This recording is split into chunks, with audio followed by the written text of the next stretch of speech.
Yeah. DS, we are live on YouTube, brother. Yeah, buddy. How you feeling? I feel good, man. I feel good. It's nice to be here. I'm very excited for this card. Obviously, very excited for the main event. We've got some interesting other topics to cover. Obviously, as me and you discussed a little bit. I'm gonna have to enunciate a little bit more today because my mic is on bullshit. I am blaming that on Mercury being in retrograde. So Also, I would say you need to enunciate a little better because we have Niam Jargal Tumen Demberel, your boy, certified yo boy on this card. And, yes, good old Nyam Jargal. That's my boy. that's your guy, bro. You've been saying it since the very beginning, DS. If y'all don't know about Nyam Jargal, you about to find out. I'm saying. So, DS, we are live on YouTube as the viewers start to trickle in. Okay, They're just pouring in by the dozens. Right, by the ones, dude. They are rolling in by the ones. By the ones is crazy. I love that. I'm saying one by one, they are getting in here slowly. I will post on Instagram that we are live to let our followers there know. You know what I mean? I don't know how many followers we have on Instagram, but nice. We were on a good little run there for a bit. I know we're over 1,000. I think we're at close to 1,100. Nice. So what you're telling me is we're on Instagram straight flexing. Type shit. So posting it on Instagram right now. We are live, like Bruce Buffer likes to say, on YouTube. Do I sound like absolute dog shit? Let me know, chat. No, you sound great, DS. All right. What up? What up? So there we go. I might be wrong in the chat. What up? I am BW. I might be wrong. Just dropped a new video today, DS. I haven't checked it out yet. I might be wrong. I will be checking it out after we do this live. Shout out, I might be wrong. Shout out No Bromo's entire community. They show us so much love. He was on live today with JG2. Me and Fight Society were in the chat while they were live, and they were talking shit about John Jones, and I was fucking staunchly defending them. As you tend to do. There's saying, no surprise there whatsoever for me. I mean, I think that we'll talk about it. I think the situation is a little bit more complex than, when we originally had discussed it and you went on your whole tirade defending John Jones. But how wrong was I, though? Right now, I feel more proven right than ever before. Yeah, you could say that. In a way different than I think that you were originally saying, but we'll get to it. Yeah, so anyways, shout out those guys. Shout out that whole online community, man. I know I give a lot of shit DS to the MMA online community because I hate them, but mostly nice people. I might be wrong. Thank you, bro. Thank you for the love and the support. But yeah, they had a great conversation. A lot of it was about John Jones and Tom Aspinall and that whole situation, which we're going to get into here shortly. But besides that, they talked about Yuri and Olberg, of course. They talked about this card, UFC 326.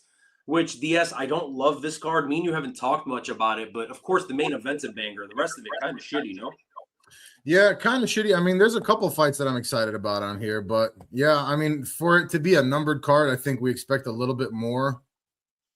I mean, it's fine. I don't mind the co-main event. Obviously, you think that the co-main, obviously, Kyle Borrallo versus RDR. Do you think that's a title eliminator? No, not a title eliminator, but the winner of that fight is placing themselves right back in that picture. Obviously, They both looked fucking miserable their last time out. And then this guy, I might be wrong, says I'm not going to agree with any of the takes on his new vid, DS. So here's the thing, I might be wrong. I am BW.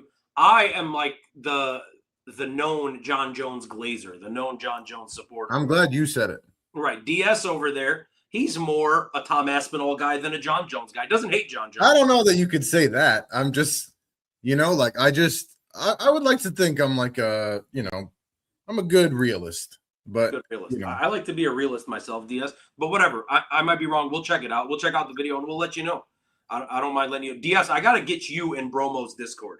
Yeah, he has his Discord. I'm going to invite you. Get me in that, bro. Yeah, I'm going to invite you into it. I don't think I've ever been in a Discord in my entire life, I will say. So I'm saying, and you know what's dope about it? Us being creators, we get a special color. So ooh. Hell yeah. There it is. Always respect the realist. You got to, because that's the best fucking opinion you can get. If you can pull yourself out of the bullshit and how many times am I going to say this, DS? Black and white, it's always in the gray. It's never black. It's never white. It's always in the fucking area that is gray, unless you're Drew Dober fighting a black guy. Then it's just on site. Type That's shit. not a fucking site. Type shit. Anyways, do we want Enna in the chat? Throwing up the hundo. Damn, what's up, Emma? That's crazy. Hey, if we can get Enna, you got to join our Discord. We made a Discord. We haven't like went public with it yet. You need to be in there like before the. You got to make her a mod though. Yeah, before the common folk, and then you let me know what color you want your name to be. Enna, I got you. I got you. What's her color, DS? She said, "I'm back." What's Enna's color? Mm-hmm. Man, you know, I feel like she likes it. She likes a nice teal. You know, she likes a purple. Okay. So she's down. She's giving us the salute. I might be wrong. Says, I always show love to Joey for saying facts, but check him for some shit that he says that's a bit far. Fair. Yeah, do we get into the MMA Joey conversation? Anna's like teal. You said teal. I'm thinking like maybe like a don't play with me, bro. Like a blue, like a dark bluish green kind of thing, you know? No? Right. I mean purple for sure. I mean, that's why her emblem is purple too, you know, but yeah, that's fair. Anywho, DS. Besides the color teal, yeah. what else are we here to talk about? Teal. I mean, I do want to touch on the Tom Aspinall stuff. You know, obviously, you want to just dive right into that? Yes, you go into it. Okay. I mean, which part, right? Because we've got kind of two sides of it, right? We've got the fact that it's John Jones and Alex Pereira. It seems like, has that been confirmed? No. Okay. But it sure sounds like that's what's going to happen at the White House card. Do you agree with that? Yeah, most likely. Yeah, like I don't think this is like a Yuri Hamzat situation. I think this is actually going to happen. So we'll see. You know, even though Dana said that he's not going to trust John Jones to be in that card, especially main evented, which what else would he be doing there? But the Tom Aspinall thing, man. So I want to ask you, like, do you think it goes like why do you think he signed with Hearn? Right? Is he for sure doing the boxing thing, or is he just going to have him negotiate his UFC? I don't see that just being the only thing that he's going to do for him, right? And obviously, if you guys haven't been paying attention, you know, Eddie Hearn and Dana White have been like completely at odds, right? That's been like a huge back and forth lately, like under the radar kind of thing, right? But like these two kind of titans of the fight game at this point have been really going at each other. So, which has been interesting to follow along. Yeah, 100%. Look, I mean, Dana did what he did and went out and signed Conor Benn, who is Eddie Hearn's guy. Like that was his project. That was his dude. They have a very close, friendly relationship. That was like the USA like bombing Iran type shit. So they have a very friendly relationship outside of boxing. Like they've known each other for many years. Eddie Hearn brought this dude up into the game, all that kind of stuff. And Dana went out and signed him. Eddie Hearn took it as like betrayal from his friend and fucked up from Dana to go out there and like specifically hunt down one of his guys. So this seems like from Eddie Hearn's side, just like a fuck you to Dana White. Like I can do it too. And from Tom Aspinall's side, DS, it's a little more confusing, right? Because I feel like, again, that's what I'm trying to figure out is like, is this a sign of things to come? And like, you know, we've heard his dad talk about it. It has to, yeah. Because here's what it is, right? We know that Tom Aspinall, we've heard it from his dad's mouth. His dad was his manager previous to Eddie Hearn, I guess, right? That was the person that represented him.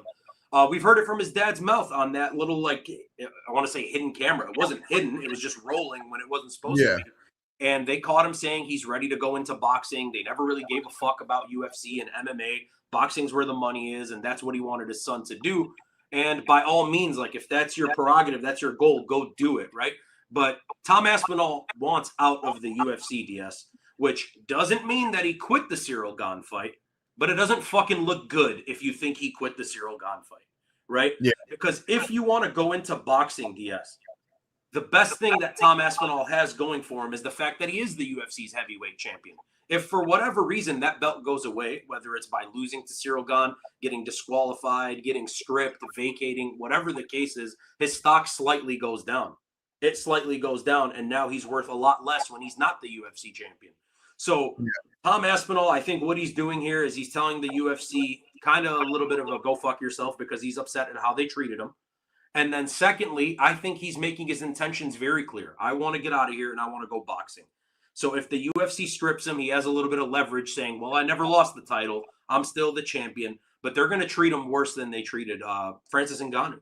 That whole Francis Ngannou saga, this is going to be that times fucking 3 because you're publicly being an asshole.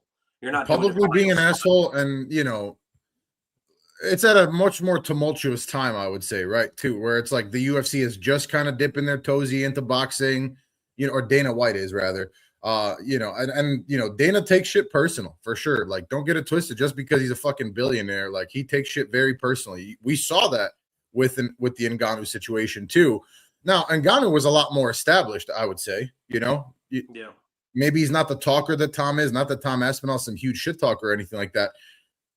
It's very interesting, though. It's very interesting. Another thing is too, like Eddie Hearn is like kind of like poisoning the waters in terms of like he's the one that dropped, the fighter pay for what's it called the Dana White boxing fucking Zuffa. Thank you, Zuffa boxing. Which that we saw Sean O'Malley post about it, and obviously that's one of the UFC's biggest stars. He's not making that kind of money, $15 million a fight, and so on. So I don't think there's any real end to this coming at any point soon here. I am very curious to see how it plays out. Let me ask you this: do you feel that like the John Jones and Alex Pereira stuff was dropped on purpose to kind of overshadow and like forget about like basically like fuck Tom Aspinall, right? He bitched out on his last fight because that's the stance that Dana's going to take now, obviously. Yeah. The only thing that I'm curious about really is like Dana. It's like, again, I always say it's like WWE, right? Like, why did the Montreal screw job happen? If you follow WWE at all, it's because Vince McMahon didn't want Bret Hart leaving with the belt. That's kind of an unspoken rule, right? And I feel like we've got some of that going on. So, Tom Aspinall's the champ, right? So with him, like, you don't have a linear champ then, essentially. Not that it matters as much as like in boxing, but what do you think? Yeah, you don't have a linear champ anyways because Francis Ngannou left, right? That's true. So that's been dead for a couple of years now. DS, what Tom Aspinall is doing is he is following the Francis Ngannou method. He wants to go out there. He wants to make one big fucking payday in boxing. Hope he wins that fight, gets another massive payday, right? Keeps compounding on that. The problem is that the UFC does not like him. They're not going to just allow him to walk scot-free, especially after doing this fucking bullshit. Dana White sees this as a betrayal. Dana White might not see what he did as a betrayal to Tom Aspinall because he thinks it's business and really doesn't give a fuck what the fighters think. So long as him and Zuffa and all these people are fucking winning, Dana doesn't give a shit. But when Tom publicly goes out there, makes you look like an asshole, makes you look like an idiot, he's going to be fucking pissed off. So he's going to treat Tom Aspinall like shit. I think that Tom Aspinall doing this, I think he knows he's going to be stripped or forced to vacate. I think he got wind of the John Jones Alex Pereira fight that's coming up, and he's setting himself up to look the best that he can in opposition to the UFC, because come this time Sunday, he's not going to be champion anymore. The UFC said, Dana White said in the press conference today, he's announcing the full White House card on Saturday during the fights. Yeah. So, yep. Yeah. So you think that basically the John Jones news, the John Jones Alex Pereira fight, regardless, it's like chicken before the egg. That came first. Yeah, that was booked, and they let Tom know you're gonna have to vacate or we're gonna strip you. That's for the undisputed title. Like, unless you're ready to fight, he's clear. Is he still not ready to fight? No, he's not. He's not ready to fight. So if he was ready to fight, I think he would have fought Alex Pereira. I don't think he would have had an issue fighting Alex Pereira. But look, my opinion has not fucking changed. I think Tom Aspinall's fine. I think if Tom Aspinall needs to fucking fight next week, Tom Aspinall's fighting next fucking week. He just doesn't need to. He's going to play this out because he looks like a pussy. If he goes in there and he was ready to fight a month later, he looks like a bitch. He goes in there and he's ready to fight in June. All of a sudden, when it's Alex Pereira at the White House, he couldn't see and play with his kids fucking a week ago. He looked like a fucking moron, right? So he's going to play this out. He's going to drag it out a little bit so it looks like he was really hurt so he can fucking fill the tough guy persona that he needs to fill. And I don't have a problem with that. I just think that people need to get their fucking feelings out. Like, take your feelings out of it. That's what's happening. It's objectively clear to me. Yeah. It's clear. Like, I mean, I know that you've kind of disagreed with some of my take on the Tom Aspinall eye situation, the whole what happened in the fight situation. I just think that Cyril Gane gets like no hate for it. And it's like at the end of the day, he did fucking double eye poke him. Like, yeah, he double eye poked him, but how many eye pokes have we seen? No, and that's the thing. That's the thing. But again, I can't fucking speak to the severity of it. Does it seem weird? Yeah, it definitely seems weird. Like you know, the Bilal eye poke was way worse, right? So, at least visually, but, Yeah, he was who am I to bleeding. His eye was bleeding, Bilal Muhammad. Yeah. Like, you know what I mean? And then I might be wrong in the chat, hits you with a "Who's your daddy, Montreal?" Probably the greatest wrestling promo I've ever Dude, seen in my so life. good. So Shout good. out HBK. Shout out Shawn Michaels. Anyways, fuck Tom Aspinall, DS. I'll die on that hill. Fuck Tom Aspinall. He's going to be boxing really goddamn soon. And within 72 hours, he will not be UFC champion anymore. And the UFC is going to make him go through hell. They're not going to release him. They are going to offer him bullshit ass fucking fights. Hope that they can just burn him out on this sunset clause on his contract. And Tom Aspinall will be held out. Now, it's ironic because John Jones was the one preventing him from fighting. And now he's preventing himself from fucking fighting. So it is what it is. I might be wrong, agrees with you. Fully agree that Gane doesn't get enough hate, especially when he has a history of fouling in fights. That is true. Cyril Gane, kind of a notorious eye poker, cheater, groin shots, all that bullshit. Back of the head shots, DS, a ton of those. But it is what it is, right? The guy that's going to get the blame is the guy that ends up in a fist fight, like visually being like, "Oh, you're a bitch, you quit." Like, that's the guy that's going to get the shit. Anyways, anything else on this whole fucking ordeal that I'm sick of talking about? No, I'm curious to see how it plays out. I'm also very curious to see how, unless you're a top guy in the UFC, and even the top guys, you're not making $15 million a fight. So, I think that gets worse, by the way. I think that's going to get worse before, if it ever gets better. Because now that the UFC, think about it this way, right? We are in an era in MMA where we have the least competition we've ever had outside of the UFC. The UFC's always been the pinnacle, right? But there was a while there where Strikeforce was like, man, fucking Strikeforce was there. They were neck and neck with the UFC. That was like as close as anybody got, I would say. I'm saying, and then for a while there, Bellator had their shit going, and Bellator looked like a good B option. Yes, it was sort of a B league, but it was still there. You had a chance to go make money. You could become a star on fucking Showtime. Now we don't have shit. The PFL's a joke.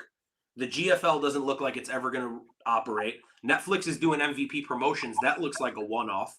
Like in America, you don't have anything to go to. In Europe, you have KSW, you have Cage Warriors and Azer, you have Ryzen and One. You could go make some money, make a name for yourself. In America, there's nothing.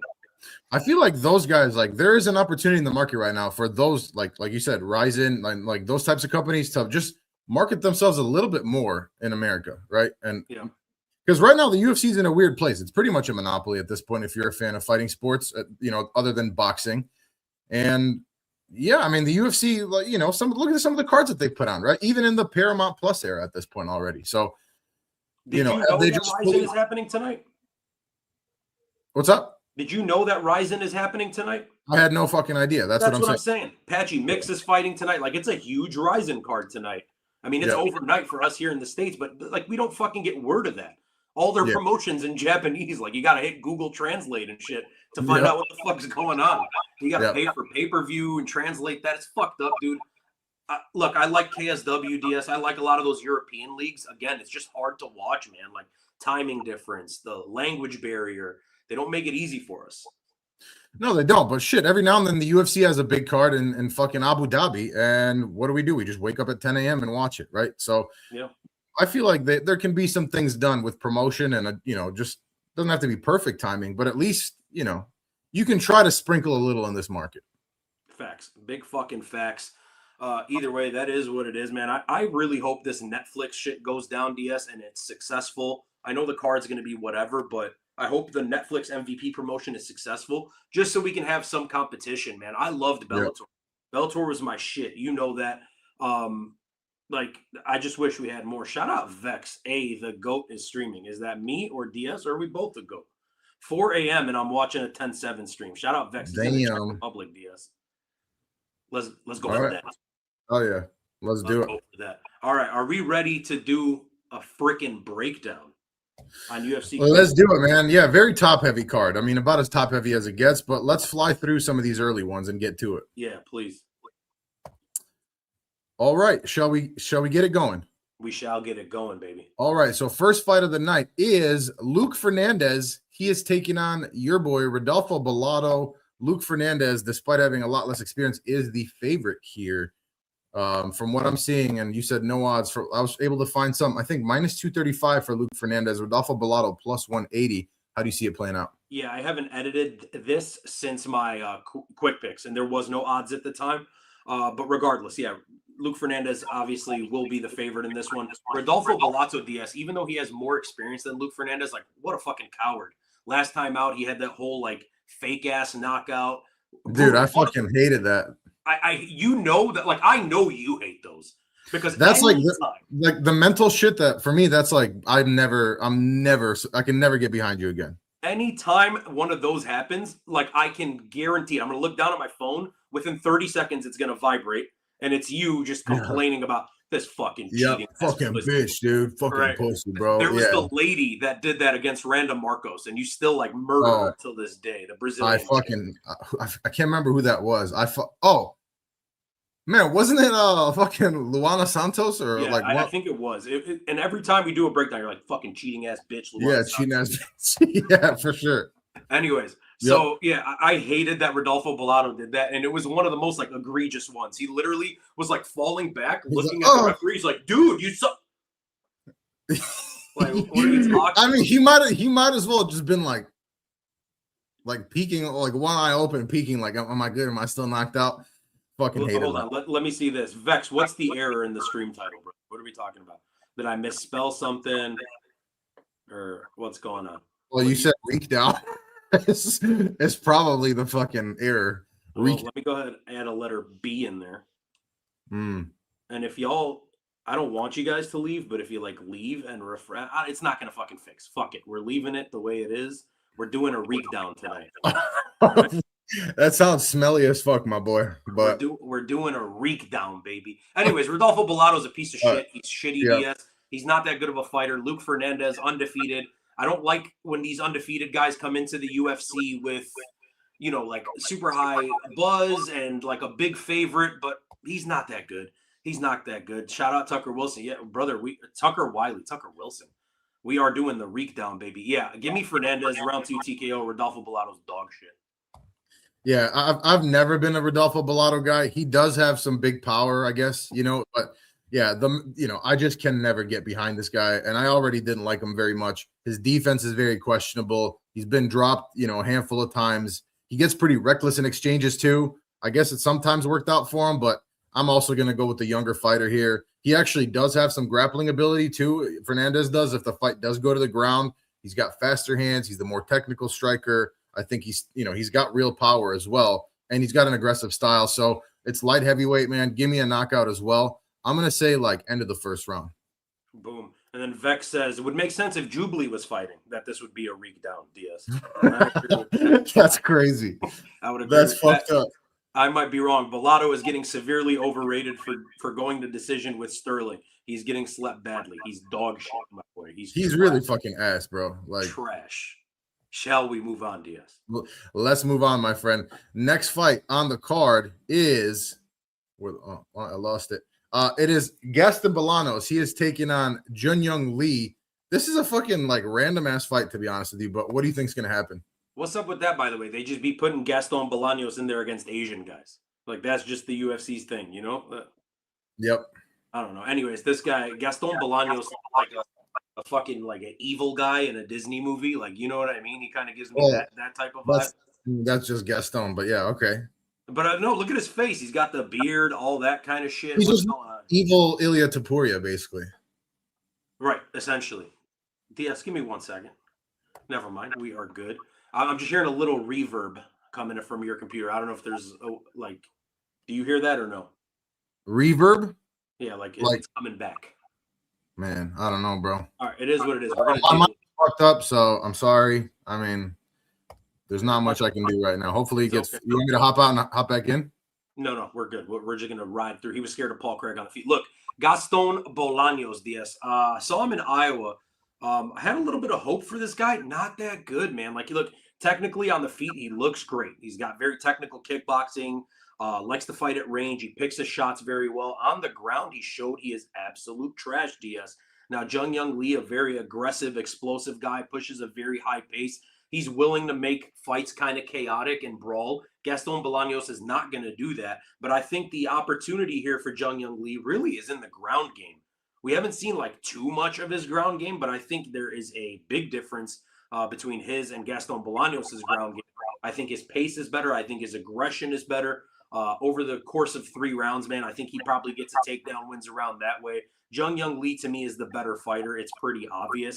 I see minus 278, 280, whatever it is. I love it. Give me Jung Young Lee by decision. I'm fairly confident.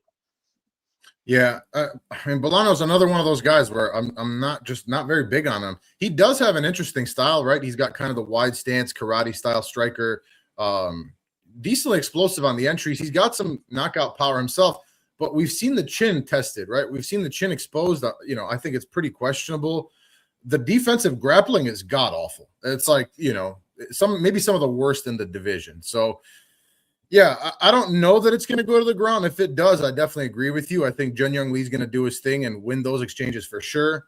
But still, he's a technically good, like technically sound, and not just technically, like he's good. He's actually technically decent in terms of his striking as well. He's got good speed. I like the straight punches. He puts together some nice combinations as well.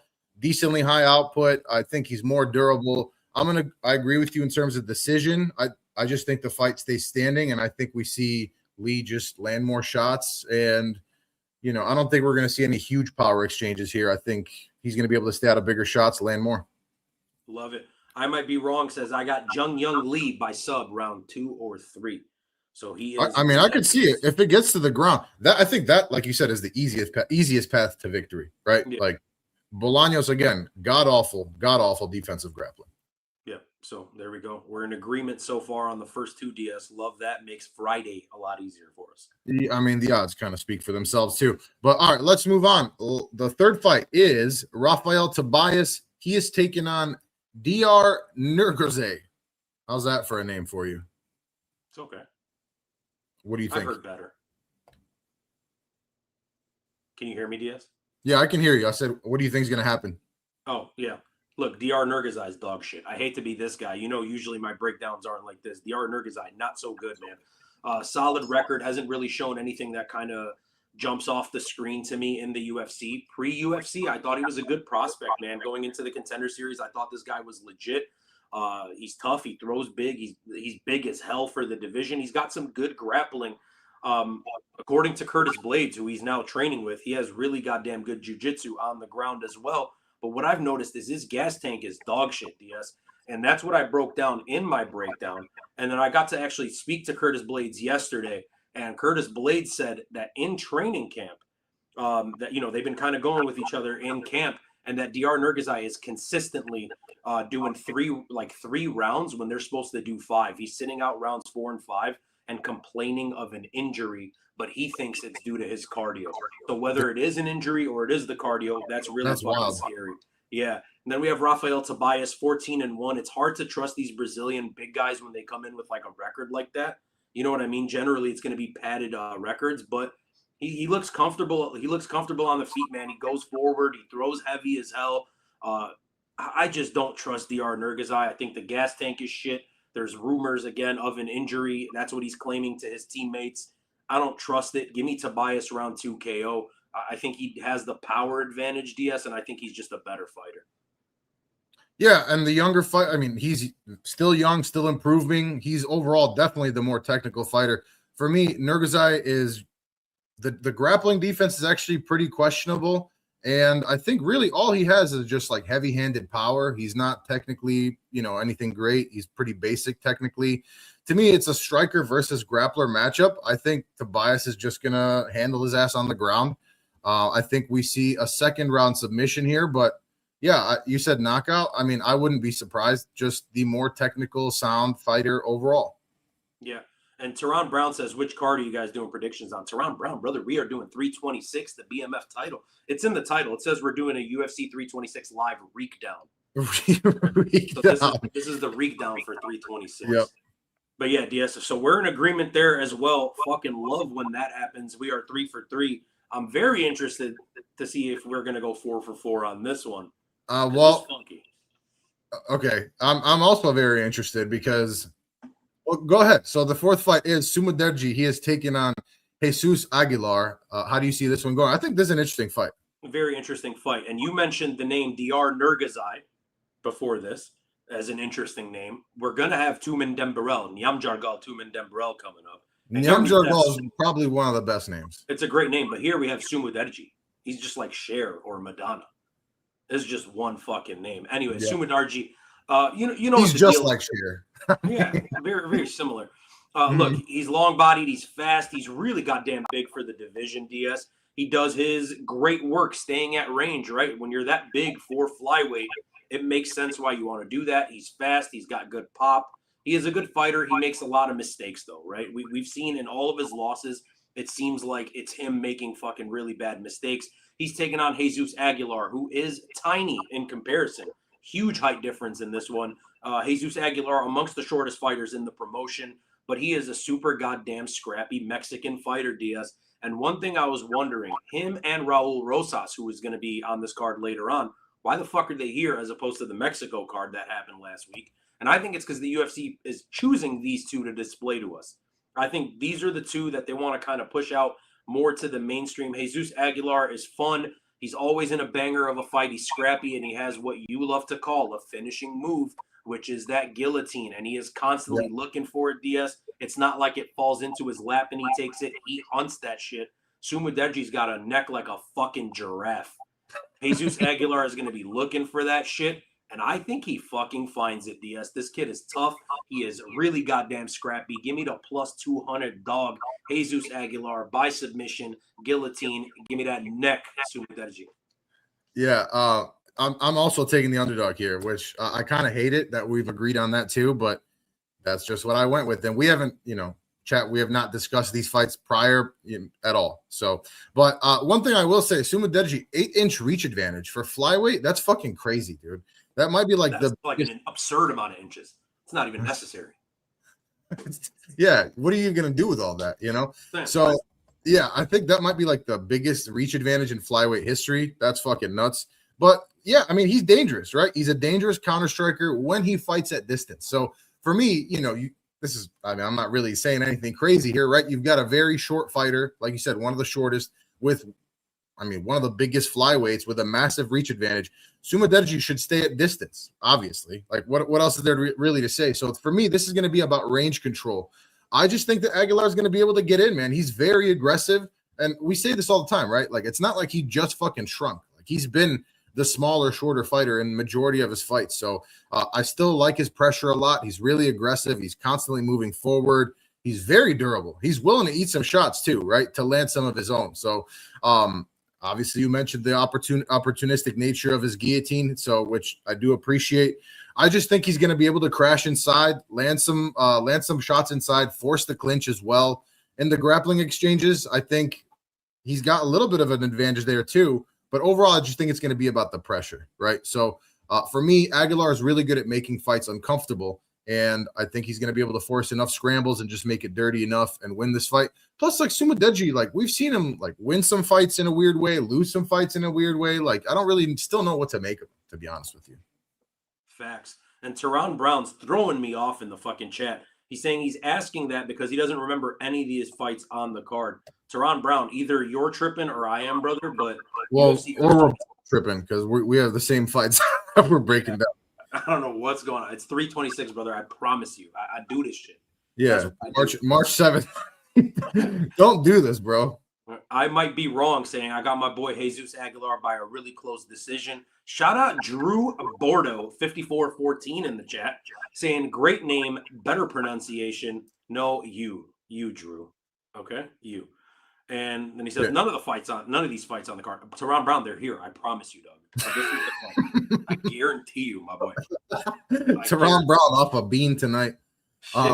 We ready? All right, let's move on to the next fight. You ready? Yeah. Oh, yeah. Which is Cody Durden. He is taking on your boy Nyamjargal Tumen Dembarel. How do you see this one going? Such a good fucking name. Let's start with Cody Durden, DS. First and foremost, I love Cody Durden. I think if you are a UFC fan, you appreciate the way that Cody Durden goes out there. He's old school. He's an old school style fucking UFC fighter. Isn't he? And he fucking goes out there to bang. He's gritty as hell. Like, he's the definition of gritty. leans on his wrestling a lot, right? Like he is one of those guys that is going to hunt for takedowns damn near repeatedly, but he's going to get super scrappy with it. He likes to close the distance, get the fight to the mat. He's good in the clinch. He's good on the ground. His chin at this point in his career, Diaz, pretty goddamn sus, and that's very unfortunate because once that chin goes, you're probably done. He is taking on your boy, Nyamjar Gal Tumen Dembarel, who is a very explosive, dangerous fighter. He's powerful, especially early on in fights, Diaz. He throws big as hell, man. He looks like he's got serious power for the division.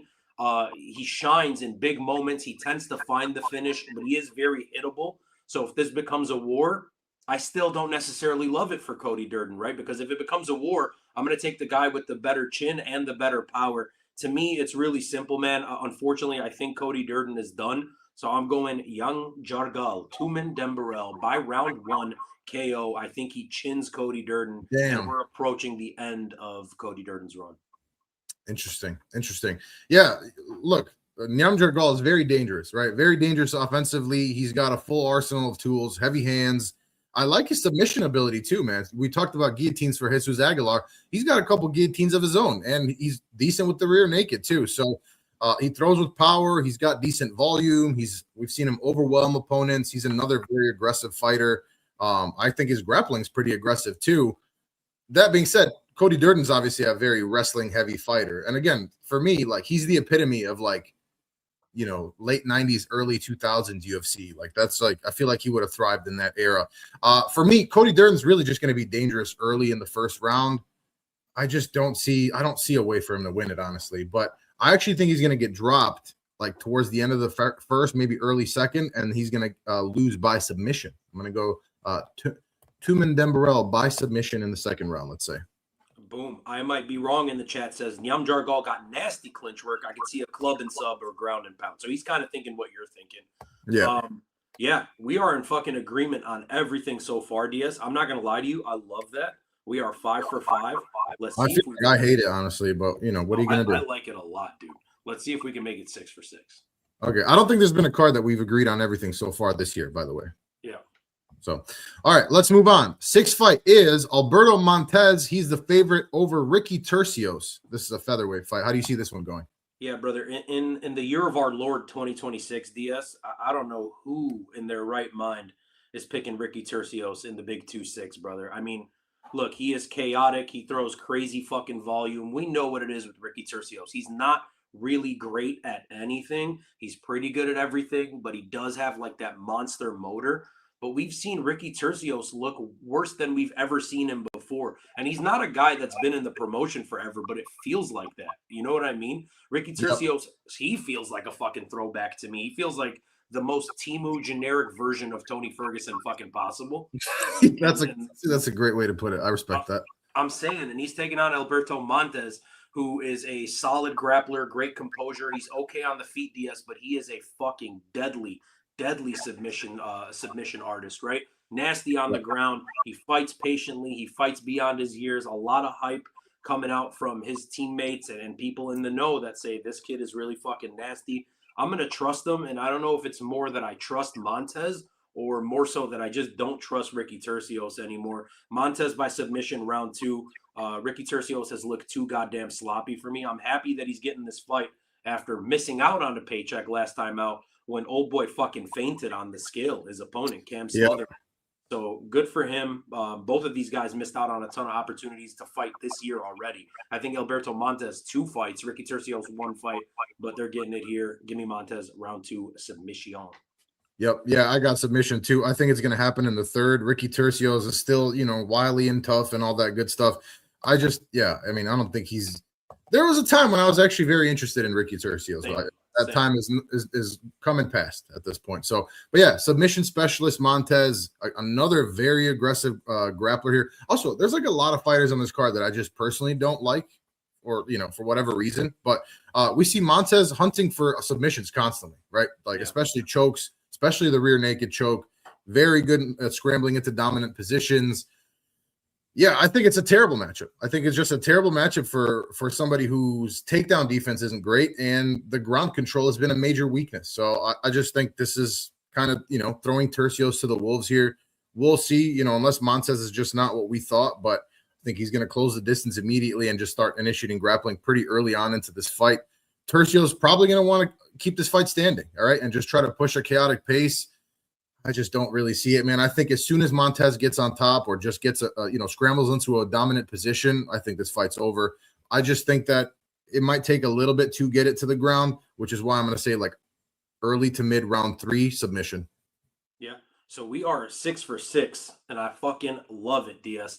I might be wrong, says Ricky Tercios. I smell an upset. Then he follows up by saying most of Montez's opponents went on a 5-fight losing streak. I cannot trust that. And then Teron Brown finally fucking found the right card. He is now in tune on UFC 326. He's got Ricky Tercios. Okay, so they are disagreeing with us. Chat, right. Not in agreement, but me and DS are in agreement. I will say this, DS, I don't really give a fuck about this fight. No, I mean, I don't give a fuck either for what it's worth. So, I wonder if you do give a fuck about the next fight, because it's got a friend of the channel, Cody Durden, and he's actually taking on Dante Johnson, undefeated fighter, 7-0. What's up? You said Cody Durden. Oh, fucking Jesus. Cody Brundage, fuck's sake. Let me see. I think I had some odds on this. Minus 600 for Dante Johnson. Minus 600. How do you see it going? Yeah, so those odds have gotten wider. When I first saw them, they were minus 500. Again, it says no odds because I'm just using the same things that I did for my quick picks, which you guys should go check out. It's on the channel right down there. Friend of the channel, DS, Cody Brundage. And you know I love Cody Brundage, man. Great dude. He's a pretty good fighter, man. I think he gets a lot of shit from the fan base for kind of being lackluster, and I think it's due to the fact that he goes out there and sometimes he is prone to having a fucking stinky performance, right? Let's just call it what it is. Consistent. There's times when he surprised you. He is fucking 11-8 though. Like, it's just a good record. Look, I think Cody Brundage serves a purpose in the UFC. I think he is the gatekeeper of gatekeepers, DS. He gets fed to some of these prospects, and they expect them to beat him. And if you beat him, then it shows you are of a certain caliber. And if you lose to Cody Brundage, I think then they understand, well, if you're losing to Cody Brundage, you're probably not going to be an elite guy in this division. And that's fair, right? Look, I think Cody Brundage is a great wrestler. I know he's super dangerous early on in fights, DS, but he is kill or be killed. He's either going to finish his opponents or he is going to get finished.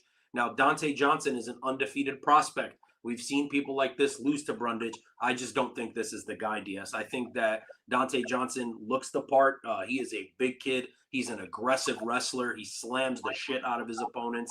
He looks very comfortable on the feet, throwing big shots. He has the kryptonite of Cody Brundage, which is the ability to brawl and the ability to sprawl on takedowns. To me, I think Dante Johnson wins this fight. I hate picking against friends of the channel, people that have been nice to us at D107 MMA, but Dante Johnson is the right pick here. I'm going round 2 TKO.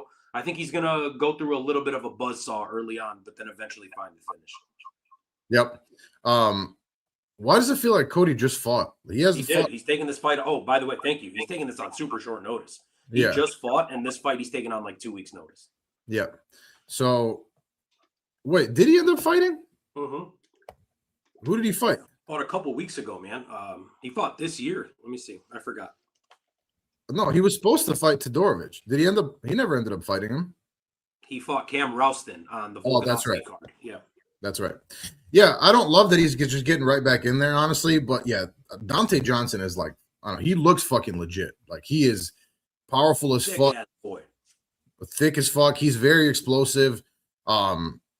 He's like just recently transformed his body, right? He's dropping several weight classes here. So, I think that power is going to translate, right? It's like, when you got a fat guy, like I've been fat for like majority of my life, right? I still have big ass calves for that reason. So I feel like some of that's going to definitely translate. Like you said, he's super aggressive. He's going to push the pace.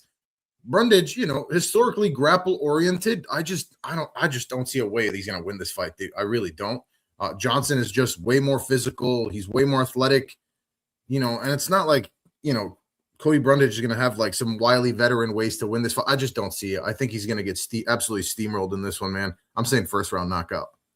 Boom. And then Teron Brown says, I'm drunk, guys. Don't mind me. Shout out Teron Brown. Shout out Liquor, honestly. It's been there for me for a long time. Shout out Liquor. That's crazy. Boom. I might be wrong. He took a lot of damage in the Cam Roaston fight. With Cody, it's got to the point where I'm worried for his health. That being said, Dante round 1 finish. I don't know that I'm worried about his health. I'm more worried Diaz personally for just like his job security, right? Like I understand. Oh, I think we're getting to that time now. Like he's doing the UFC a favor here, right? So. Yeah. I think they all know he's going to lose this fight too. I just like really don't see it. I want to say I'm the most confident in this fight. Obviously, it's minus 600, but like I just don't see it, man. I don't see how he's going to have any chance in this fight. Plus, like confidence is probably an issue at this point. Like so it's I think it's going to be bad. Boom. I think it's going to be like a violent knockout. Oh shit! Well, I hope not for his sake. I hope not too, but But we are 7 for 7, Diaz. 7 for 7 on picks. Okay, So I'm curious to see how we feel about the next one here, which is Cody Garbrandt. He's taking on Long Zhao. You only like me because my Zhao long type shit. How do you see this fight going? That's been a problem my whole life, Diaz, which is absolutely nuts. But look, first and foremost, shout out Cody Garbrandt. Legend of the sport, Diaz, a former UFC champion, also the third Cody on this card, also wrestled in college with the previous Cody, with Cody Brundage. They were on the same college team for 1 year. So go figure that. 2 UFC fighters in the same small town college fucking wrestling team. He's taking on Long Zhao. Let's start with Long Zhao. Very aggressive DS. He is a very durable fighter. He tends to rely on pressure and toughness. We have seen some holes in his game against guys with elite speed on the feet and guys that are great counter strikers, right? And dude, we're gonna fucking agree again, aren't we? And shockingly enough, if you don't know DS, there's a guy named Cody Garbrandt that used to be a champion. And on his best night, he has gone down in like fucking meme lore for being the most untouchable guy in the UFC. Yeah. Elite hand speed for Cody Garbrandt. Elite. That is not going. Some of the fastest ever in the division. That is not going. The power of Cody Garbrandt, not fucking gone, DS. He still has serious power. Amongst the prettiest boxing in the UFC. And goddamn it, he's fighting a guy that struggles against guys with fast hands and good power and that are counter strikers. And I'm feeling a revival, DS. Again, I'm going to have to say it. In the year of our Lord, 2026, I am picking Cody No Love to get a fucking knockout against Long Zhao, round 1. The hands are too fast. The power's serious. The chin seems to be recovering, DS. Fucking knock on wood. It seems to be recovering. And I just trust Cody Garbrandt, man. He looks fucking good, and I think he's just a better fighter than Long Zhao. Give me Cody No Love, round 1 KO. Round 1 KO is wild. I would like to see it, to be honest with you. Yeah, I mean, you pretty much said it, right? I hate that I thought maybe I was going to sneak in another underdog here. He is an underdog, right? Oh, yeah. Yeah, I was hoping I would sneak one in and, maybe you would disagree. But, yeah, I mean, the style matchup is, like, perfect for Cody. Maybe the UFC is doing him a favor here. Zhao, as, good power punches, good forward momentum. But, yeah, I think it's just a bad matchup, man. He's got the experience from road to the UFC, but it's not like he's faced any elite competition. He's not. I think the biggest thing is like he's not a particularly strong wrestler, and we've seen Cody Garbrandt struggle with guys that are able to put that wrestling pressure on him, get him thinking about that, and then put hands on him too. So, yeah, I mean, Cody's chin, obviously, maybe it's still a question mark. It does seem to be a little bit recovered. Does your chin ever really recover, especially at 34 years old? I say as a 35-year-old. Yeah, it's a good stylistic matchup for him. I see it by decision. I would love to see a knockout, but I'm going to go Cody by a fairly one-sided decision here. I think Vegas got this one wrong. Love it. We are still in agreement. GSB38 in the chat says, do you guys really believe in Charlie Olives this weekend? GSB, we're not going to give away the sauce, but we're close, brother. We're close to talking about that fight. So you stick around. You hit that fucking like and subscribe button, and brother, you will find out. I might be wrong in the chat. Says, after the Raoni Barcelos fight, which is another great name, DS, he swore he would not be picking Cody Garbrandt again. That being said, he's picking Cody Garbrandt by knockout. I fucking love it. What is that? I mean, it just makes a lot of sense, And would you be surprised? Like he's one of the more recognizable fighters. I mean, in the division for sure, right? So, it wouldn't do the UFC any harm if he won for sure, and especially by knockout. Yeah. So we are 8 for 8 DS. I guarantee that we do not go 9 for 9. Let's talk about this one. Okay. I don't know, man. All right. Well, Well, maybe you do know, but this is a wild fucking fight. We've got Gregory RoboCop Rodriguez. He is taking on Bruno Ferreira. This is a insane fight to me. I actually love this fight. I'm very excited for it. How do you see it going? Yeah. So two guys, DS, that are very goddamn similar, right? But pretty damn different as well. Like in stature, very different. That's Gregory high. Rod- That's high level analysis, right there. no, but hear me out. I know, In I'm fucking with stature, you. very different, right? Very different. Yeah. Gregory Rodriguez is fucking tall. He's massive. He looks like like a big 205er when he's I always say, bro, he looks like he would wear like a mesh blouse. You know, yeah, when he goes like out and shit. he looks like he almost looks very Dominican to me. Like, hey, Bobby, you know, and like he's just. I feel like he would wear like a just like a see-through blouse, like very tight at the club. And I fuck with it. He also obviously Brazil Obama, right? My fellow Brazilians. Yeah, 100%. Paula Galera. Anyways, look, very different in stature. RoboCop, massive, man. He looks big as fuck. He is big as fuck. He's tall. He's massive. He looks like a big 205er in there. Then you have Bruno Ferreira, who is very, very massive himself, but completely different stature, right? He's short. He's stocky. He's like wider than he fucking is tall. This guy's thick as dog shit. And look, DS, they are both knockout or bust kind of fighters. They're both sort of chinny at this point in their career. Like, I feel like both can be knocked out. They're either going to win by knockout or get knocked out. Like, they both wing shots. I think Gregory Rodriguez technically is the better fighter between these two. I think he's the better striker. I think he might be a little bit better on the ground as well. The problem that I'm fucking facing here is that we saw this fight not that long ago. This is a rematch. And Bruno Ferreira, the underdog, won that fight like 2.5 years ago. I know it's like 2.5 years is a long time, but what the fuck has changed about either one of these guys? None of them have gotten better. No. You know what I mean? They're the same guy they were. I would say Bruno's gotten a little better. Okay, so then which is weird. Bruno. He's the underdog because he won the first fight. Right, so give me fucking Bruno. Like, you know what I mean? You know my breakdown when it comes to rematches. I take the guy that won the previous fight, unless like a crazy amount of time has passed or something drastic has changed or I saw something fishy in that fight. I didn't see anything fishy. He caught Gregory Rodriguez. I think Gregory Rodriguez is angry. I think he's going to come into this fight looking for a knockout. And I think while he's hunting that, he's going to leave himself susceptible. I hate that I'm doing this because I like RoboCop way, way more than I like Bruno Ferreira. Give me That's fucking crazy. Bruno. Give me Bruno Ferreira by knockout, dude. Round one. Again. Yep. I'm also taking him by first round knockout. It's wild to me that you said we're definitely not agreeing 9 for 9 when you know I like Bruno Ferreira. So I just figured you were taking RoboCop. No, you love to do my fellow Brazilians. Like you love fellow Brazilians. But why the fuck would I take him? Again, he won the first fight in everyone's picking him, DS. In clear fashion. I don't understand these odds at all. I really don't. For me, like, yeah, both these guys are explosive. RoboCop he's got the grappling advantage, right? Like he's got, for middleweight, I would say elite jiu-jitsu. Would you agree with that? Yeah, but we never see it anymore. We never see it anymore. Exactly. Like, if he were to just focus on that in this fight, I could see it. Yeah. Again, both these guys are live for knockouts. I just think Bruno has more in the tank. He's got better cardio, right? It's not, he's like some crazy cardio, but like, I also think that RoboCop, like nobody likes to get hit, but he really doesn't like to get hit. And he starts, the feet start going, the cardio starts going.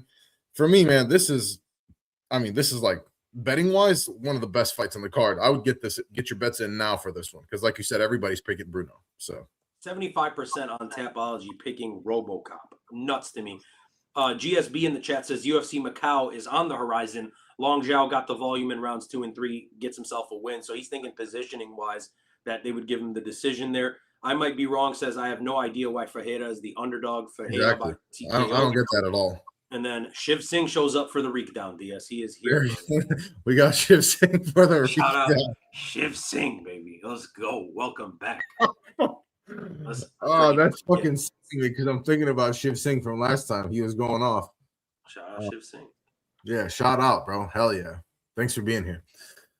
All right, let's move on to the 10th fight of the night, which is Michael Johnson. He is taking on Drew Dober, and I know you've been chomping at the bit to break this one down, Dino Bam Bam. How do you see it going? Are we going to see a trend continue? Yeah, look, the trend is crazy. Let's talk about the trend, right? I think everybody knows it at this point, but Drew Dober versus ethnic people of different subculture DS, different minority groups, he likes to beat the shit out of them. And then when it comes to people of his own race, he doesn't really like it that much, it seems like. Seems like Drew Dober loses to the white guys and beats everyone else. There's a joke that he is like the hood killer, right? Drew Dober. Such a fucking nice guy. I think it is hilarious that he kind of plays into it. Regardless, Drew Dober, one of the toughest fighters in the history of this division, DS, of the lightweight division. I think that goes without saying. He's got real power.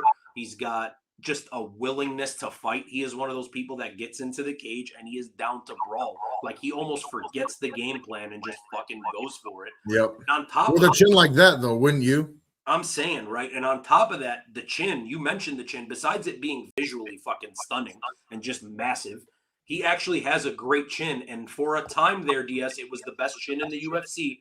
And I think it is like all time one of the best chins we've ever seen in the UFC. I don't mean structurally. I mean just the amount of damage that it could fucking absorb.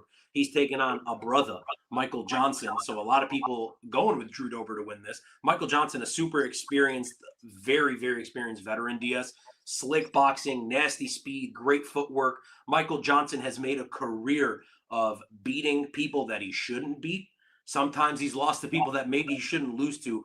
But DS, what I'm so impressed with is at 2 years older than Drew Dober, Michael Johnson having sort of a fucking career renaissance, right? After he got knocked out brutally, where he was snoring. And you love to see it. Oh, yeah, dude, he was literally snoring. Do you remember that? That was fucking crazy. Nuts. He's literally 4-1 in his last 5.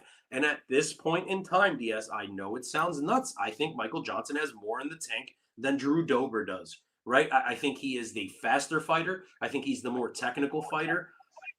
Dare I say he might have the better chin at this point. I don't know about that, but like there's a question to be had there. I think Michael Johnson fights smart. I think he fights fast. I think he pieces Drew Dober up. Give me MJ by decision. Interesting that you went by decision after all that. Yeah, I mean, I pretty much agree with everything that you said, man. Both these guys have big power. I just think that Drew Dober would have to find a knockout shot on Michael Johnson in this one. And I just think even as the older fighter, I think he's going to have the faster hands, Michael Johnson will. So like you said, very clean boxing. You know, Drew Dober tends to overswing a little bit too. There's no boring Drew Dober fight, right? So it's a great fight, man. I'm very excited for it. I think the trend stops here, though. I really do. I hate that we're agreeing again, but I'm going to take Michael Johnson, man. What do you have the odds at? Sorry, I don't see it. I had -120. -120, yeah. I mean, yeah, you know, I like it. I like it very much. And Drew Dober, I feel like he's kind of on the decline. And even as the older fighter, like you said, Michael Johnson, kind of having a late career resurgence here, and you really love to see it. A wild record, though, I will say. If you look at his fucking record, we talked about records earlier, an absolutely wild record. But go off, Michael Johnson. Yeah, love both of these guys. I think there's no way this fight like fails to deliver as a banger, DS. Yeah, No absolutely. chance. GSB in the chat. Where's our Lord and Savior, Anshul Jubilee? He asks. He could easily be on any main card and steal the spotlight. That's what I'm saying. I'm hoping that they're saving him for something bigger than this. Anshul at the White House, maybe. Anshul versus Could be. That's the announcement I'm fucking waiting for, DS. I might be wrong. Says, gotta head out, boys. It's getting late here. Much love and good luck. Much love. I might be wrong. Thank you for stopping in. Shout out to Czech Republic, DS. Shout out Yuri Prohashka. He's getting that fucking belt soon. Teron Brown. He says, I got Johnson for the streets, brother. For the culture, Teron Brown. He has to do it for the culture. And then racially motivated Dober will be undefeated in the USB, says GSB. So we've got some race wars. You're saying the USB? GSB. Sorry. USB, GSB, GSP. Love it. I'm hearing rumors, by the way. I'm sorry to go off on this tangent. That the fucking fight that they're talking about for Islam Makhachev is George St. Pierre. What? Which, like, go fuck yourself. If that's fuck you, dude. Yeah, what are we talking about? I hate that. I hate that so much. We are in agreement still, DS. I don't even know what number we're on, but we have 3 fights left. So yep. Hit me with this one. I think we're gonna we'll see. We'll see if we're gonna disagree on this one. Just because you keep going first, I'm gonna say it right now. I'm picking Rob Font. Okay. So, but anyway, the fight is Raul Rosas. He's taking on Rob Font. How do you see it going? I'm not picking Rob Font. I'm picking Raul Rosas Jr. I think you have to be out of your mind to pick Rob Font. I think you were trying to psych me out there to agree with you. Raul Rosas Jr. He's winning this fight, DS. He is too fucking good on the ground. Rob Font has throughout his career shown a little bit of a hole in his game with the ground game. Look, he's younger, he's bigger, he's faster. Raul Rosas Jr. fucking massive for the division. This kid, he looks like a cartoon character. I was watching the press conference today, and I was like, how the fuck? Like, I'm sorry, and God forgive me. Like, how is that a real fucking human being? Like, what is that? That's a guy. There's just a guy out there that looks like that. Hmm. I'm not saying I'm a fucking beauty, but holy shit. Anyways, the kid is really good, DS. He can fight his ass off. I think he's only 21 years old. He's got so much room to fucking get better. Give me Chiwiwis. I think it'll be easy. He's gonna beat the shit out of Rob Font. Round 2, club and sub, TKO on the ground, something on the ground.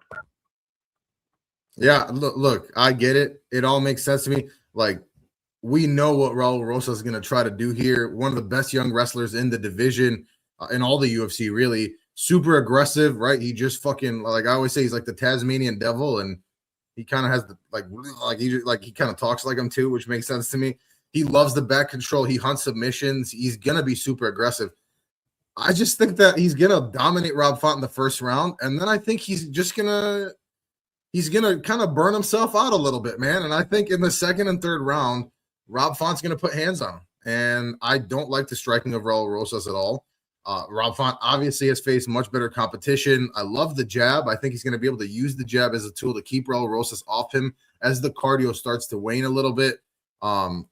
He's got good cardio, good durability. It might be insane. I don't know, man. I don't see him beating Rob Font just yet, unless he's changed his style, right? Unless we see a more composed Raul Rosas.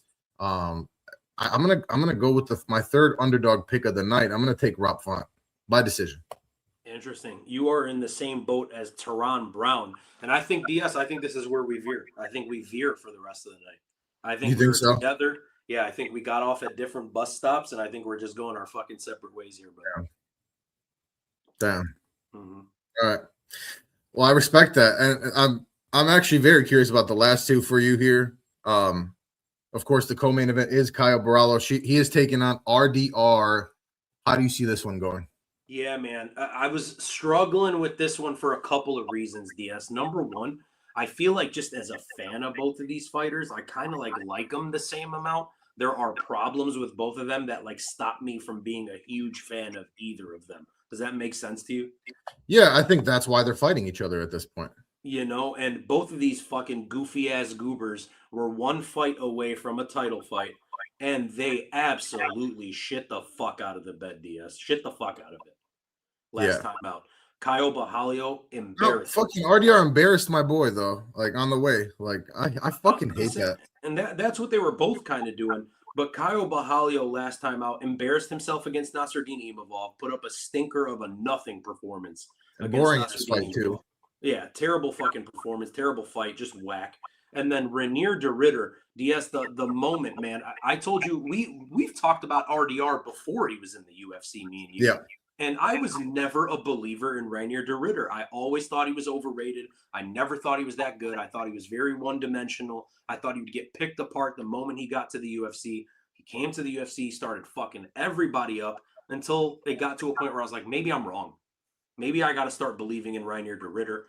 Then I meet him. Such a nice guy. Hilarious, fun dude. I'm like, okay, I kind of like RDR. Then he gets the fucking shit beat out of him by Brendan Allen. Exposed. 38 seconds of cardio. Like as soon as that first round finished, gas tank done, DS, he doesn't come out.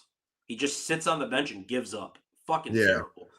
Look, man, Kyle Bahalio, I don't even want to break this down. I think Kyle Bahalio is a very well-rounded fighter. I know the term well-rounded gets thrown out a lot in this space, but I think Kyle Bahalio is the epitome of well-rounded. He is very good at everything. He's not amazing at any one particular thing, but he's good on the ground. He's got good power. His cardio's okay. The output's okay. Everything's solid. Rainier de Ritter has some glaring weaknesses in his game. There are things he excels at. There are things he's fucking terrible at. I have to pick Kyle Bahalio in this one just because Rainier de Ritter looked so bad last time out. I'm going to be rooting for Rainier de Ritter, though. So give me Kyle Bahalio by decision. Really? Yeah, I just think RDR, man, like, I don't know, DS. I can't trust him after last time, man. And No, maybe I'm wrong, but like, I can't trust a guy like that. I can't put a pick on him. I can't put money on him. Can't do it. Can't live with him. Can't do it. I get it, man. I get it. So this is pretty much grappler versus grappler, in my opinion, right? It's just that one grappler, Kaio, has much better striking, much better striking. RDR really just has the knees, right? Which the knees are dangerous. He's got the good clinch game. I just think Kaio has really good fight IQ, man. I don't see him. He's got usually a pretty good strategic approach. I know he put up a stinker last time. Both these guys did. The mental aspect of it, man, at least Kaio didn't quit, right? So I can't pick RDR. There's no way I can pick him. Like when it was first announced, I'm like, man, like look at those odds. Like it's plus 200, 215, whatever it is. Yeah, both these guys are dangerous, especially on the ground. I just think that striking wise, like especially with the hands, Kyle just has a big, big advantage there. He's got solid cardio. He's got good pressure, or at least he has in the past, right? So I'm going to take him by decision. I think this fight is almost certainly going to go to decision. I will say that from a betting perspective, but give me Kyle by decision. I just didn't like how he was acting in the press conference today, DS. I don't know if you saw it, but Kyle Bahalio was like, he was kind of like shit talking RDR, and RDR was just like being super chill and relaxed. Like, I Yeah, don't fuck. I didn't say anything to you. Like, why are you shit talking? But it's like, how are you in a position to shit talk coming off of the worst fucking loss of your career? Just like a miserable performance. He goes, we'll see. Are we going to see Rainier the Ritter? Or are we going to see Rainier the Quitter? I was like, that's a really fucking oh my shitty, god, stupid ass. he had that Anyways, one in the Tizank. Teron Brown, Raul Rosas Jr. ain't shit special in my opinion. So I guess he's going with Font as well. And then he's also saying he's going with RDR in this one. I hope he does win Teron Brown. It's just like you got to feel me, right? Like it's hard to pick a guy that literally quit his last time out. That's Yep. fucking wild. And you know how big I am on that shit. So Yeah, that's your shit. That's like your favorite fucking thing. yep. Anyways, let's move on. All right. Let's move on, man. So obviously, a very top heavy card. We're finally at the top. And of course, it is for the BMF title. We've got Max Holloway taking on Charles Oliveira in a rematch, 11 years in the making at this point. Very interesting, right? Because you got at that time, they were both just kind of prospects, right? And now they're the most decorated UFC fighters. Two of the biggest fan favorites. Are both these guys top five in terms of fan favorites in the Current UFC? day, probably, yeah. Easily. I know you've gone back and forth on this. I've gone back and forth on this too. How could you not, right? How do you like right now in this moment? How do you see it playing out? Yeah. So a couple things, DS. First, you were mentioning the fan favorite thing. At the press conference, obviously both guys got cheered. Louder cheers for Charles Oliveira for what that's worth on the Ninth Island over there in Las Vegas. So that was kind of interesting. Another thing that's cool, Dana White, the BMF, they do the thing where somebody wraps the belt around them, right? It's a celebrity or it's like a former fight, whatever. Yep. This time they asked, Max Holloway asked if his wife could wrap the belt around him. And Charles Oliveira brought his whole family. He wants his father to wrap the belt around him, which is Adorable. really fucking cool for both of them. Look, DS, man, this one is crazy to me, right? It's a crazy fight. If you're a diehard MMA fan, you're a diehard UFC fan, like this is the fucking fight, right? It's Max Holloway versus Charles Oliveira, two certified, legitimate first ballot Hall of Famers. When it's all said and done, two former undisputed champions of their respective divisions. Max at 45 multiple times, Charles at 55. Both guys maybe a fight away from the undisputed title shot, DS. A rematch at Ilia Topuria for either one of them. Look, man, it's a tough fight to break down, right? Because on the one hand, we know Max Holloway has the most significant strikes in UFC history. Like that is a well-known fact. He is really goddamn good on the feet, just a nasty boxer, the best volume striker we've ever seen in UFC history. He's got cardio, he's got durability, a legendary chin of his own. Recently saw him get knocked out by Ilia Topuria at 45, but Diaz since moving to 55, man, Max's power. What the fuck is going on? He is sitting on those shots. He is throwing heavy. He is knocking people out. He knocked out Justin Gaethje. He dropped Dustin Poirier really goddamn bad.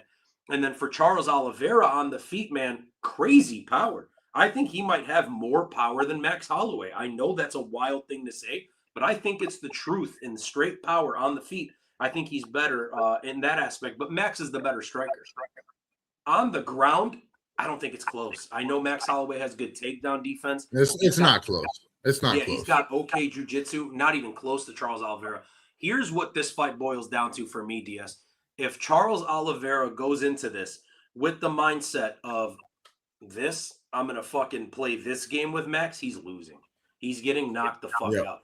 If Charles Oliveira goes in there with the game plan of I'm going to go in there and win this MMA fight, he is going to beat Max Holloway.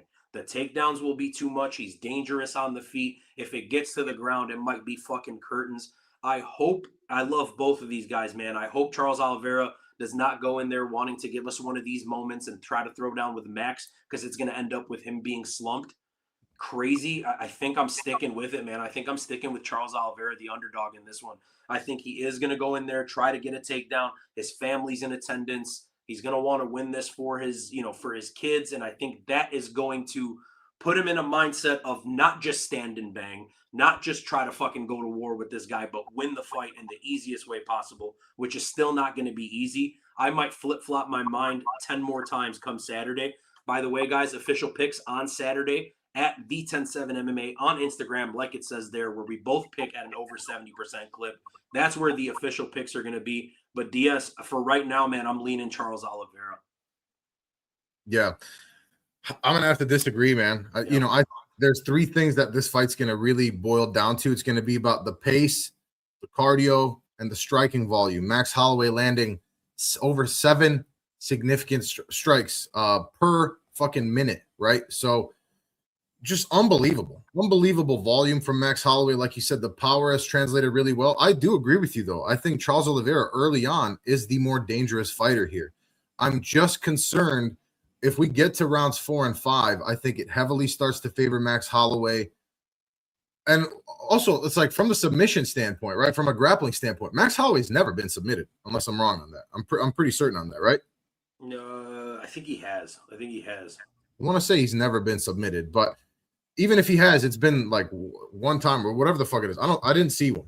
So for me, like, I just don't see it happening. He's so defensively sound, unless you're Ilia Topuria, obviously. I like him a lot at lightweight, man. And yeah, he got armbarred by Dustin Poirier. That's so fucking random. You're right, he did. No. That's so fucking random. I just don't see something like that playing out. Dude, that's right. That's in 2012, the armbar by the Diamond. But yeah, man, look, I think it's going to be chaos at some point of this fight. Both these guys have big power. Charles Oliveira probably has more power here, probably more dangerous early. He's got legit knockout power. If it does get to the ground, I agree. I mean, he's elite on the ground. I just think Holloway's pace is going to be the biggest weapon in this fight, man. It's tough. I keep going back and forth. I almost want to see Olives win more because, like, I feel like he just, he's had a bit of a rough run. Both these guys have been knocked the fuck out by Ilia Topuria, which is, like, so sad to see both times. But it's kind of a chaos versus structure fight to me. Do you think for sure it's going to be a finish either way, or do you think it goes to decision? No, I mean, look, I think the finish is very live.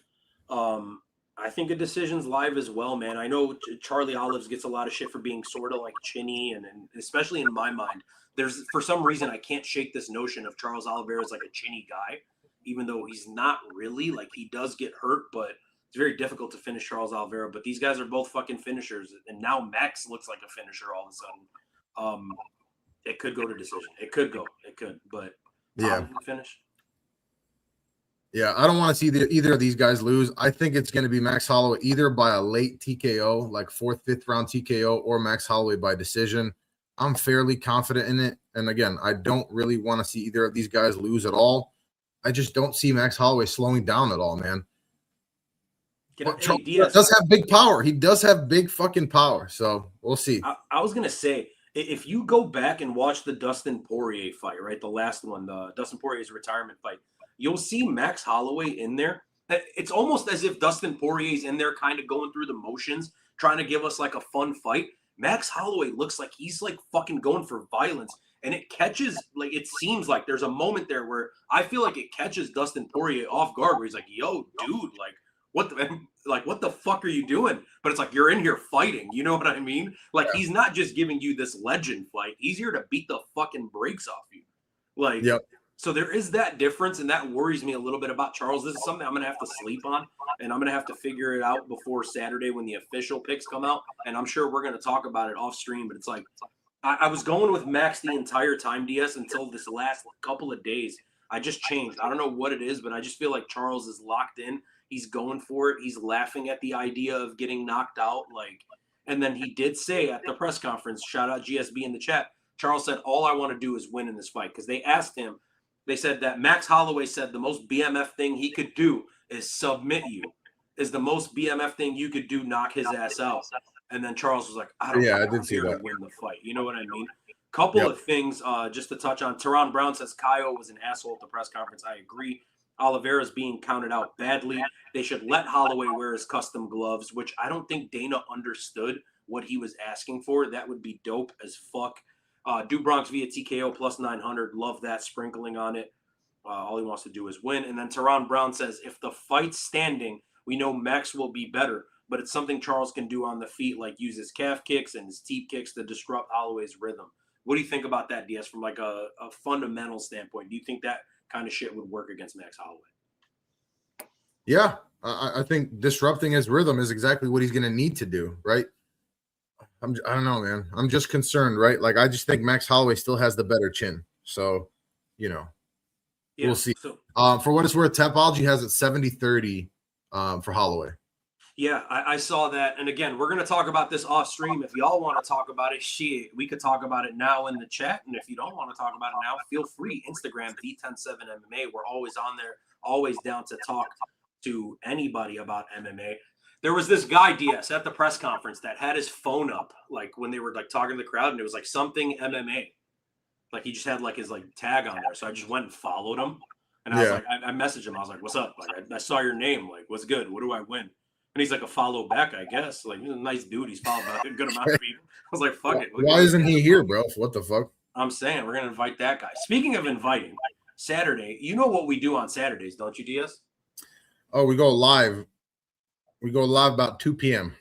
We go live about 2 hours before the fights start, guys. We do our live pre-show. Now, a lot of people do fight companions. We do the pre-show. That's our fucking thing. We're patenting that thing. And it's open to damn near anybody, DS. Almost anyone can show up and actually get on stream. We've had people show up to a lot of our random lives. Now, not to ruffle any feathers out there, we've had MMA Joey stop into one of our lives. No Bromo. Fight Society has stopped in chat. He has yet to stop in like on video yet. But we've had a lot of people show up in our fucking chats. I would love to see Shiv Singh hop on with us. I don't know. We'll see. Shiv Singh, we'll talk about it. If you want to talk about it, we can talk about it. But yeah, Saturday, 2 hours before the fights, we go live. We go through the entire card. We give you the official picks that are published publicly on Instagram. So those will be talked about on Saturday. Special guests always show up. We talk about anything you guys want to talk about. It's a great time. It's a fun time. It lets you get ready for UFC 326 for the BMF. By the way, DS, talk to me about the BMF. Do you like it? Do you hate it? Is it corny? I kind of fucking hated it. Like when it was first announced, I'm like, this is so fucking stupid. And I did kind of hate it, honestly. But over the years, it's grown on me, I guess, because what it does is it allows for random fun matchups, right? So if you don't take it too seriously, I think I'm totally fine with it at this point, Like, this is a fun little matchup. Gives you a little something extra to, like, celebrate, cheer for, put around the belt. Like you said, they always have, some fun stuff, like who puts the belt around them and shit like that. So I'm all right with it. I'm all right with it at this point. How about you?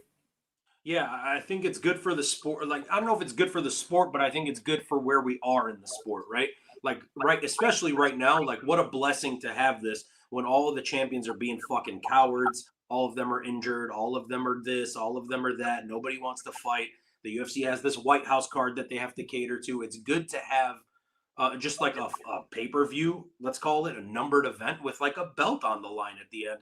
And what a blessing that it's on blessed Max Holloway, a guy that nobody would like bat an eye, to watch a Max Holloway fight. It's fucking Max Holloway. Are you kidding me? And then putting him up against Bronx, crazy. Also say, like, either one of these guys winning would still continue a fun lineage for the belt moving forward.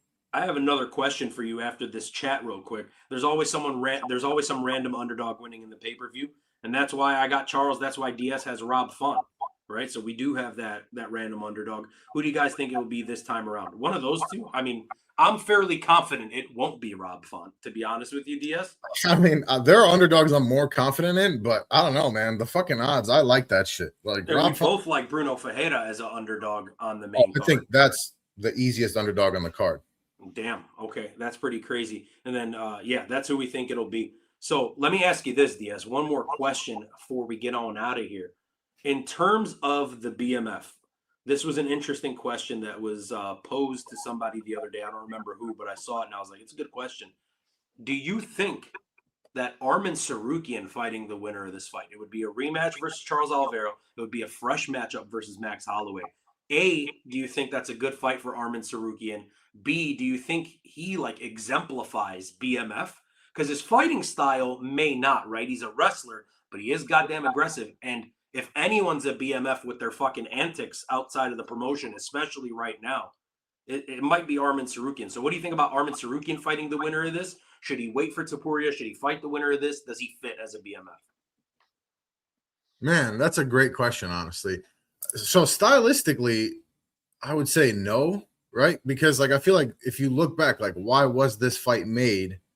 Right? It's to celebrate fun ass fights, right? Bad motherfuckers. Now, in his own way, obviously he is, right? But he's always doing some extra shit too. So I don't think he needs it. I think he should focus on the actual belt, right? And you know, we've talked about this many times, right? He should be the one that is fighting for that belt for what it's worth. I guess I wouldn't hate it. The only reason, like the other reason too for me is like I think it's very obvious that he beats either of these two. You know, we just saw him beat Charles Oliveira and then, you know, Max Holloway. I think he's got a shot. I just think Sarukian still pretty handily wins that fight. So I don't know that I would love to see it, but fine. Do you have anybody else in mind that you think could get a BMF shot? And also, like, does it now have to stay at 155? No, it doesn't necessarily have to. Are you asking me if I think that if there's anyone else that would be like that could fit the BMF mold at 155? Yeah. Or just like I'm asking you in general, like around 170 or whatever. Like, could it be a catchweight fight? Sure. You know who I think would be. This might be a little controversial. Who I think might get a shot at it after this fight is Benoit Saint Denis. Right? I don't necessarily. That's a BMF, bro. That's a BMF right there for sure. I don't necessarily love BSD. I know you're definitely more of a fan of him than I am, but shit, man, BSD. A Dan Hooker, a Rafael Fiziev. Well, those guys are both losing. You know what I mean? I know, but I'm just saying, like, those are the kind of stylistic matchups that I want to see. Yeah, but shit, BSD versus Dubronx, BSD versus Blessed, those are two interesting ass fights. If Michael Chandler was still around, like, where the fuck is Michael Chandler, by the way? What is wrong? Like, is he done? Saying, bro, there's a theme on this card, the chin theme, Rosas versus Dober. I'm telling you, man. I hate to be this guy, GSB. I don't like fucking making fun of people, but like, fuck, man.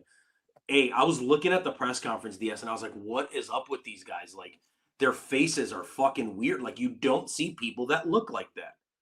Well, like, especially Raul stuff, but like Drew Dober has two straight lines right here, just like you don't see that. And then Raul Rosas, like, come on, bro, that's a cartoon kid. That's not a guy. That's not a fucking guy. That's a cartoon character. Stop it. Yeah. Stop it. I'm sorry. Gee wee wees, all that. Is that like alcohol syndrome or like what's wrong with him? That he has something. Something's not right. Brother, I don't fucking something's wrong with him. Something's not right. The fuck it is, but yeah. His mom did something she shouldn't have been doing. I don't know, man. Maybe who am I to say though, Yeah, brother. We're not talking about Raul Rosas' mom. That's a little below DS. Low blow. Yeah. You can call him hideous all you want, but fuck. Anyways. That's again very high level analysis from 10-7 MMA here. That's all I've got for you. So yeah, that's all I've got, guys. UFC 326 for the BMF title. It is Holloway versus Oliveira 2. And then you do this thing, you point down because we might be getting one of those moments. The card, DS, I don't love it. I think it gets better as we get towards the top, obviously, which tends to happen. Do you think we see that? Like, do you think we see a point to the ground? Like, and if we do You think Charles Oliveira is going to participate in that? I guess it depends on if it happens, Charles Oliveira is participating. There's a certain level of fucking guy. I'm glad you brought this up before we said it. Yeah. There's a certain level of guy that will do it. Now, Max Holloway, obviously, he is famous for it, right? It is his fucking thing. It's his. That's the coolest fucking thing to be famous for as a fighter, I think. By the way, I just want to say that. Dope, right? That's so fucking badass. That's the epitome of badass. And he does it, DS, so goddamn tastefully. It's done at the end of fights, the last 10 to 15 seconds in a fight where he's winning. So what he's telling the opponent is, get your ass over here. Yep. I'm giving you a fucking opportunity to win this fight when I don't need to, which is just ballsy and badass. And he does it, and it's beautiful. It's poetry in motion. It's fucking gorgeous every time he's done it. Okay? Yep.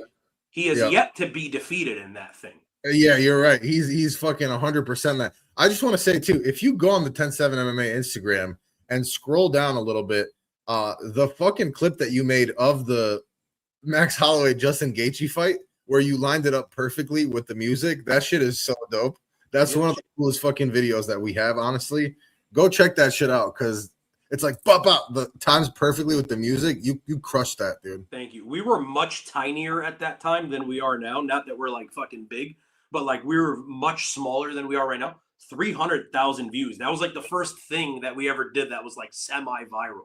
Yeah. So it was really cool to see that. But yes, here's what I'm saying. This whole point down thing, it's been overdone and it's been fucking just miserable. Yeah. Nobody does cringe it when you do it wrong. It's cringe as fuck. Yeah, nobody's doing it right. And they asked Max Holloway about it. One I remember in particular was Amir Albazi, Brandon Moreno. Brandon Moreno, beautiful performance in that fight. Albazi clearly losing a decision at that point. And he it's Moreno, different. Let's do it. And the cool thing was Moreno was like, all right, like fuck it, let's do it. So Brandon Moreno partakes in it. Albazi shells up and like kind of like whatever. The other day, DS, I wish I remember who it was. I want to say it was on an LFA fight I was watching like 2 or 3 weeks ago. I literally started uncontrollably laughing. You know, one of those laughs where like it fucking hurts. It was one of those. Dude, I'm watching the fight. There's this Dagestani guy, okay? And he's fighting just some fucking random, I think it was a Brazilian on an LFA card. And the Dagestani guy is losing a decision, DS. And he does this thing. Oh, my God. Like, let's go for it. And the Brazilian guy's like, okay, like, fuck it. Yeah, let's go for it. He points down. They get to the center. They start swinging. The Dagestani guy throws an overhand and launches a takedown, like spears this guy fucking. Are you fucking kidding me? Like, dude, in a fight he was losing, and it was like he's the one that called for it. You asked for it. You threw the massive overhead. Fucking Bill Goldberg speared this guy. It was hilarious. Like I was fucking crying. But yeah, Max said it's bullshit. Don't do it the wrong way. You have to be the guy that's winning. You have to be giving your opponent a chance. It needs to be a banger fight. That's when you do it. Now, and then people give him shit because Topuria said he would do it at the beginning. That's not the point. The point isn't at the beginning. The point is I beat the fuck out of you already. I'm now giving you an opportunity. Yeah. I guess it was sort of cool that Topuria did it just because Ilia Topuria is like, he does this whole thing of like, he's like Mystic Mac where it's like, I already beat you. So like, I'm giving you the chance right now because this fight's over.